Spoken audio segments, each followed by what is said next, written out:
Di tahun 2014, di Ukraina terjadi sebuah kudeta yang dibangun dengan gerakan rakyat penentang pemerintahannya Yanukovych, persis seperti gerakan penggulingan Soeharto di tahun 1998. Untuk itu, kita akan mulai dengan menyaksikan video tentang CIA terlebih dahulu.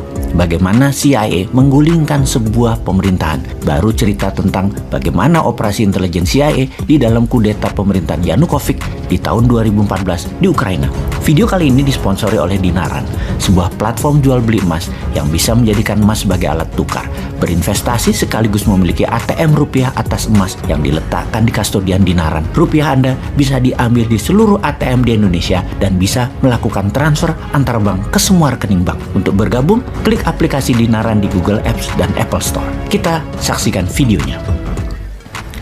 Bukan menjadi rahasia lagi kalau CIA, lembaga intelijen Amerika, sering menggulingkan sebuah pemerintahan yang sah. Ada 5 hal yang mereka lakukan dan sampai sekarang mereka masih tetap melakukannya. Yang pertama yang dilakukan adalah, dan yang ini adalah paling sering, yaitu membiayai oposisi. Cara ini adalah cara yang paling aman dan metode paling murah dari CIA. Bisa hanya memodali memberi uang kelompok oposisi atau memodali mereka yang akan melakukan kudeta. Iran di tahun 53, Vietnam di tahun 63, Brazil, Guatemala, salah satu operasi intelijen dengan model ini yang dilakukan oleh Amerika. Cara nomor 2 yang paling sering dilakukan adalah dengan assassination atau pembunuhan. Membunuh pemimpin lalu menggantikan dengan pemimpin yang pro-Amerika. Misalnya Patrice Lumumba di Kongo, dan banyak lagi pemimpin-pemimpin berbagai negara yang tidak jelas kematiannya tapi didesain oleh Amerika agar digantikan dengan pemimpin yang pro-Amerika. Lalu, cara ketiga yang paling sering dilakukan oleh CIA adalah melumpuhkan ekonomi, atau dalam bahasa akademinya adalah economic assassination. Perang tarif dengan Cina, embargo perdagangan, dengan cepat akan merubuhkan sebuah negara seperti Kuba sampai sekarang di embargo. Kemudian Chile di tahun 70-an ketika Allende yang melakukan nasionalisasi atas aset-aset Amerika membuat Presiden Nixon memberitakan CIA dengan kalimat "Make Chilean Scream" atau membuat bangsa Chile menjerit. Yang terakhir, Pinochet mengkudeta Allende. 2 hal itu dilakukan di sana. Tekanan secara ekonomi lalu mendukung kudeta oposisi. Lalu saat ini misalnya serangan mata uang lira di Turki yang menjatuhkan 40% nilai Turki dalam setahun terakhir dan membuat banyak investasi keluar dari Turki. Kemudian juga Venezuela diserang dengan economic hitman sehingga inflasinya lebih dari 1000%. Indonesia di tahun 1997 adalah bagian dari economic assassination untuk merubuhkan rezim Soeharto. Kemudian saat ini yang paling sering dipakai adalah nomor 4, yaitu pengambil alihan kendali atas media. CIA akan membeli koran, membeli TV, membeli radio untuk merubah opini publik dan melakukan kampanye anti penguasa yang anti Amerika. Di Italia, CIA pernah membeli koran Rome Daily American agar Italia tidak jatuh ke tangan komunis. Namun sekarang petinggi CIA pernah berkata lebih gampang membeli wartawan dan redakturnya daripada membeli koran atau media. Karena itu banyak sekali sekarang foreign jurnalis yang dibayar oleh CIA, dan di media warfare ini kuncinya adalah kendali informasi, di mana sekarang meluas ke internet dan medsos dengan analitik strateginya. Terakhir adalah membangun kepanikan atau menciptakan chaos, menciptakan ketegangan sosial. Seringnya ada demo atau street protes, itu adalah bagian menciptakan kekacauan atau chaos. Turun ke jalan berdemo adalah CIA style sekali. Coba lihat, coba ingat-ingat di Indonesia yang sedikit-sedikit turun ke jalan, belakangnya pasti siapa? Kita bahas detailnya di chapter yang lain. Dan pastikan mereka yang turun ke jalan itu tidak tahu apa motif asli demo tadi. Itu adalah kunci sukses demo. Misalnya tokoh Iran Muhammad Mossadegh yang menasionalisasi aset minyak Inggris di tahun 53, digalanglah demo besar-besaran sampai terguling, dan kemudian boneka Amerika Shah Iran dijadikan monarki lagi. Juga demo panjang Hong Kong saat ini, demo besar misalnya kemarin di Malaysia untuk menggulingkan Najib yang pro Cina beberapa tahun yang lalu. Ini semua adalah sedikit informasi tentang organisasi rahasia dan bagaimana operasinya, dan masih banyak lagi yang sebenarnya kita tidak tahu. Jadi ke depan ada baiknya Indonesia hati-hati. Kita harus punya strategi berlapis dan bermain cantik. Baru nanti kita salib mereka semua di tikungan. Barulah Indonesia bisa jadi negara besar.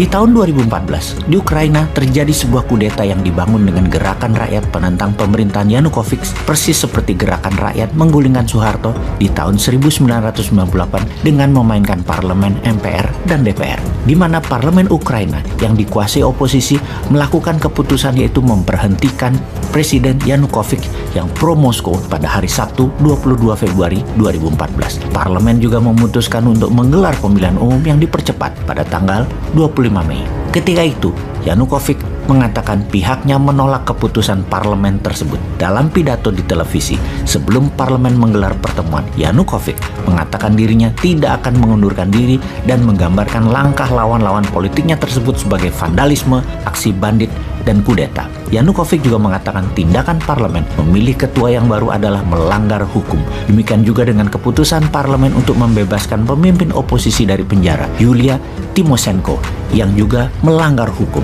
Tymoshenko adalah pemimpin gerakan rakyat di lapangan kemerdekaan di ibu kota Kiev di November 2013 yang menjadi pusat aksi menentang pemerintahan pimpinan Yanukovych. Aksi protes diwarnai bentrok dengan aparat keamanan tersebut menewaskan banyak orang. Setidaknya 77 orang tewas. Ukraina dililit krisis politik sejak Yanukovych menolak perjanjian dagang dengan Uni Eropa dan memilih hubungannya lebih erat dengan pemerintahan Moskow. Disinilah informasi kuncinya. Ukraina di bawah Yanukovych memilih ke Moskow yang didesain jatuhnya oleh Amerika dan NATO. Setidaknya itulah yang dikatakan Putin, di mana NATO pada ujung-ujungnya setelah mengambil Ukraina adalah menjatuhkan Putin dan Rusia. Strategi membuat kekacauan, menggiring berita di media, menggerakkan massa anti Yanukovych, kemudian membuat kudeta di parlemen dengan mengganti mereka yang pro-barat memang permainan yang dunia semua tahu. Oleh CIA itu biasa dilakukan. Selepas Yanukovych dipecat, Ukraina masih tegang.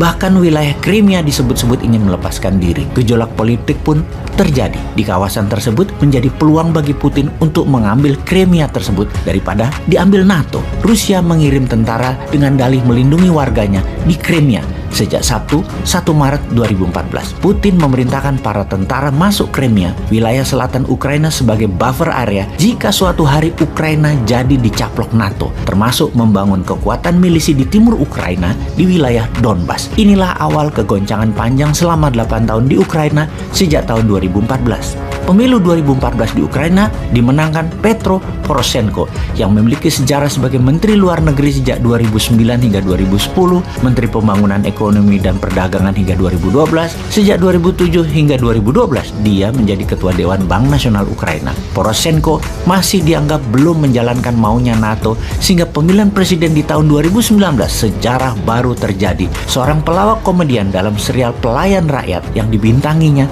ternyata tak hanya menghasilkan dirinya menjadi seorang bintang, tapi akhirnya menjadi benar-benar pelayan rakyat. Pada tahun 2018, dia mendirikan partai yang juga diberi nama judul serial yang ia mainkan, Pelayan Rakyat atau Servant of the People. Pada pemilu 2019, Zelensky berhasil menang dengan kemenangan telak lebih dari 73% suara. Meski tidak memiliki bekal politik, ada satu pernyataan Zelensky, yaitu kamu tidak perlu pengalaman untuk menjadi seorang presiden, kamu hanya perlu menjadi manusia yang baik. Zelensky dalam banyak isu politik telah menandatangani kontrak politik bersama NATO sebelum mendirikan Partai Pelayan Rakyat tersebut. Terpilihnya dia nanti akan membawa Ukraina menjadi NATO. Setelah itu semua instrumen bergerak sesuai maunya NATO dan maunya CIA tentunya, yaitu memenangkan Zelensky. Kita lanjut dengan rangkuman informasi strategi operasi intelijen penggulingan pemerintahan pro-Moskow Yanukovych di Ukraina di tahun 2014.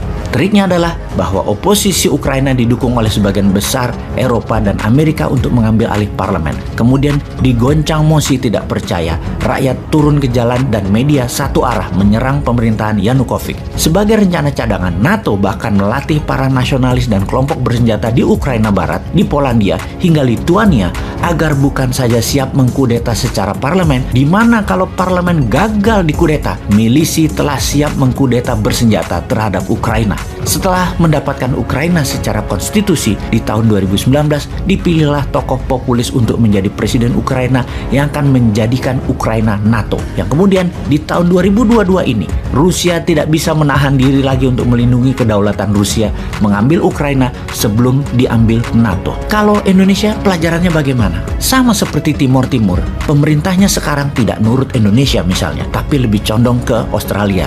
Dan tahu-tahu Timor Timur ikut kuat dalam Fakta Pertahanan Australia, India, Jepang, dan Amerika, atau mau ikut AUKUS, Australia, Inggris, Amerika, atau gabung FPDA, Five Power Defense Agreement, 5 negara Commonwealth, Malaysia, Singapura, Inggris, Australia, dan New Zealand. Yang pasti Timor Timur diinvasi sama Indonesia kalau Indonesianya nyalinya memang negara superpower. Ngomong-ngomong, apakah yang menjabat sekarang begitu pikirannya apa tidak? Apakah mikirin buffer country seperti wilayah Sarawak, Malaysia, Singapura, Papua New Guinea, Timor Timur? Apa karena merasa negara kepulauan Selatan Pasifik bukan negara agresor? Negara Australia juga bukan agresor. Singapura bukan agresor. Nggak usah dipikirin gitu. Jangan gitu deh, nanti kaget loh kalau mereka nyerang.